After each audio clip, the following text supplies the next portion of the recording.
শোনো বন্ধুরা, আজকে আমরা যে বিষয়টা নিয়ে পড়াশুনো করব সেটা তোমাদের সিলেবাস হিসেবে অত্যন্ত গুরুত্বপূর্ণ এবং তার সাথে সাথে অত্যন্ত প্রয়োজনীয় একটা বিষয়ও বটে। তবে মূল বিষয় প্রবেশ করার আগে তোমাদের একটা কথা বলা প্রয়োজন। আমরা খেয়াল করে দেখছি তোমরা সবাই এই চ্যানেলটা দেখছো, উপভোগ করছো, সবই ঠিক আছে, কিন্তু তারপর এই চ্যানেলটা সাবস্ক্রাইব করছো না। এর ফলে আমরা নতুন ভিডিও তৈরি করার সেই উৎসাহটাও পাচ্ছি না। তাই তোমাদের কাছে আমার অনুরোধ, চ্যানেলটা তোমরা প্রথমে সাবস্ক্রাইব করে নাও আর পাশের বেল আইকনটা টিপে দাও। তাহলে যখনই আমরা নতুন ভিডিও এখানে আপলোড করব তখনই তোমাদের কাছে তার নোটিফিকেশন চলে যাবে। এবার চলো আমরা আমাদের আজকের আলোচনাটা শুরু করি। আজ আমরা যে বিষয়টা পড়ব সেটা হলো গ্রিন হাউস গ্যাস এবং পরিবেশের ওপর তার ক্ষতিকারক প্রভাবের কথা। আজকে যখনই বিশ্ব উষ্ণ- আজকে আজকে যখনই বিশ্ব উষ্ণায়ন নিয়ে কথা হয় তখনই তোমরা এই গ্রিন হাউস গ্যাস বা তার কারণে পৃথিবী জুড়ে গ্রিন হাউস এফেক্টের কথাটা বারবার শুনতে পাও, তাই না? এবার এসো, আজ আমরা শিখে নেই এই ব্যাপারটা ঠিক কি রকম, যার কারণে আমাদের আবহাওয়া ক্রমান্বয়ে ধীরে ধীরে এত উষ্ণ হয়ে উঠছে। আমরা জানি আমাদের মাথার উপর যে বায়ুমণ্ডল রয়েছে তাতে নানা রকমের গ্যাস বা গ্যাসীয় পদার্থ রয়েছে, যাদের মধ্যে কোনো কোনো গ্যাসের একটা বিশেষ ক্ষমতা রয়েছে। আমরা জানি সূর্যের থেকে আলোক রশ্মি যখন পৃথিবীতে এসে পড়ে তখন তার কারণে ভূপৃষ্ঠ উত্তপ্ত হয়, তারপর সেই তাপশক্তি বিকিরিত হয়ে আবার ফিরে যায় মহাকাশে। এটাই স্বাভাবিক নিয়ম হওয়ার কথা ছিল, তাই না? কিন্তু পৃথিবীর বায়ুমণ্ডলে থাকা এই সমস্ত গ্যাসীয় পদার্থগুলো সেই বিকিরিত তাপকে আর মহাকাশে ফিরে যেতে দেয় না। নিজেদের বিশেষ ক্ষমতায় সেগুলোকে শোষণ করে নিজেদের মধ্যেই রেখে দেয়। ফলে আমাদের বায়ুমণ্ডলের তাপমাত্রা বেড়ে যায়। আর একেই বলে গ্রিন হাউস এফেক্ট। এখন এই গ্রিন হাউস এফেক্ট কথাটা এসেছে কোথা থেকে সেটা জানো তো? খুব ঠান্ডার দেশে চাষিরা এই পদ্ধতিতেই তাদের চাষাবাদ করে।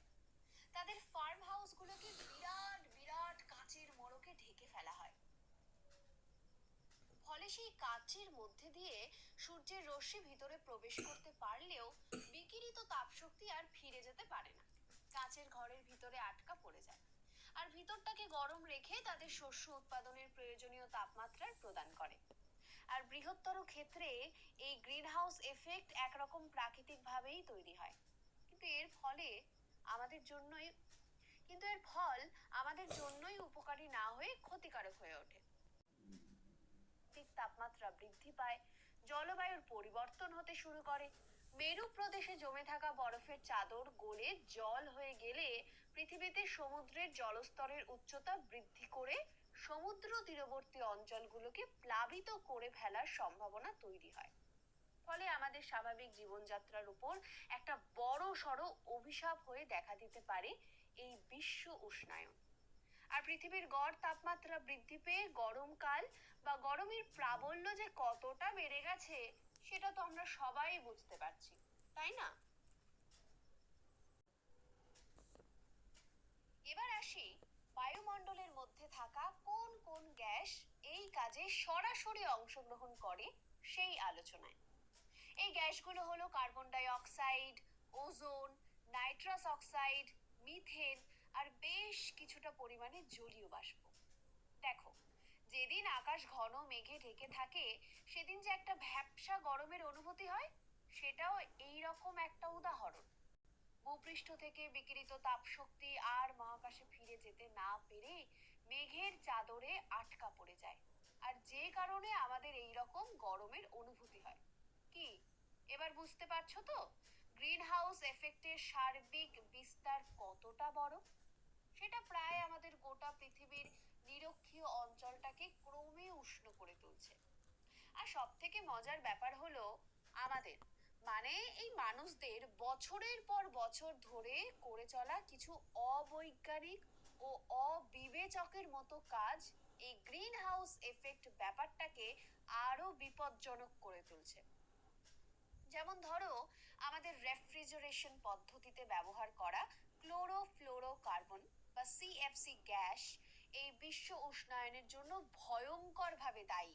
এটা জানার পরেও আমাদের মধ্যে এর ব্যবহারের ব্যাপারে সম্পূর্ণ অজ্ঞ হয়ে থাকা সেই ঘটনারই তো প্রমাণ দেয়। তবে এখন কিন্তু মানুষের ধারণা বদলে গেছে। ধীরে ধীরে মানুষের মধ্যে এই বিশ্ব উষ্ণায়ন এবং এর ক্ষতিকারক দিকের ব্যাপার সম্পর্কে অনেক সচেতনতা তৈরি হয়েছে। যদিও সেটা তোমাদের সিলেবাসের জন্য আবশ্যক নয়, তবু ব্যাপারটা সম্পর্কে তোমাদের সম্পূর্ণ নলেজ তৈরির জন্যই আমরা খুব শীঘ্রই আরেকটা ভিডিও নিয়ে আসবো, কেমন? তোমরা কিন্তু তার আগে মন দিয়ে পড়াশোনা করো আর আমাদের চ্যানেলটার পাশে থেকো। আমরা খুব শীঘ্রই ফিরে আসছি আমাদের নতুন ভিডিও নিয়ে। ও হ্যাঁ, একটা কথা তো বলাই হয়নি। গ্রিন হাউস এফেক্ট নিয়ে ক্লাস নেওয়ার সময় আমরা সব থেকে বেশি যে প্রশ্নটার সম্মুখীন হই সেটা হলো, সূর্য থেকে তাপ যখন ভূপৃষ্ঠে এসে পড়ে তখন সেই তরঙ্গগুলো তো বায়ুমণ্ডলের মধ্যে দিয়েই আসে। অথচ গ্রিন হাউস এফেক্ট বলতে আমরা সব সময় ভূপৃষ্ঠ থেকে বিকিরিত তাপশক্তির কথা কেন বলি? তবে কি পৃথিবীর ভূপৃষ্ঠে যে তাপ এসে পড়ে তার থেকে বায়ুমণ্ডল উত্তপ্ত হয় না? কি, প্রশ্নটা ঠিক না? এর কারণ হলো ওই তাপশক্তি তরঙ্গ দৈর্ঘ্য। যেহেতু পৃথিবীর থেকে সূর্যের তাপমাত্রা অনেক বেশি, তাই সূর্য থেকে যে তাপশক্তি বিকিরিত হয়ে ভূপৃষ্ঠে এসে পড়ে তার তরঙ্গ দৈর্ঘ্য থাকে অনেক কম, যেগুলো বায়ুমণ্ডলের মধ্যে দিয়ে এলেও গ্রিনহাউস গ্যাসের কারণে শোষিত হয় না। কিন্তু পৃথিবীর তাপমাত্রা সূর্যের তুলনায় অনেক কম হওয়ায় পৃথিবী থেকে মহাকাশের দিকে বিকিরিত তাপশক্তির তরঙ্গ দৈর্ঘ্য হয় অনেক বেশি, যা সহজেই বায়ুমণ্ডলে শোষিত হয়ে যেতে পারে।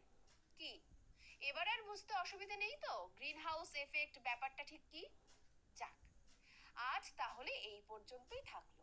আজকের গ্রিন হাউস এফেক্ট নিয়ে আলোচনা তোমাদের কেমন লাগলো সেটা তোমরা তোমাদের ভিডিওর কমেন্টে সেটা তোমরা আমাদের ভিডিওর কমেন্টে আমাদের জানাতে ভুলো না কিন্তু। তোমরা আমাদের চ্যানেলটার সাথে যুক্ত থেকো। আমরা আবার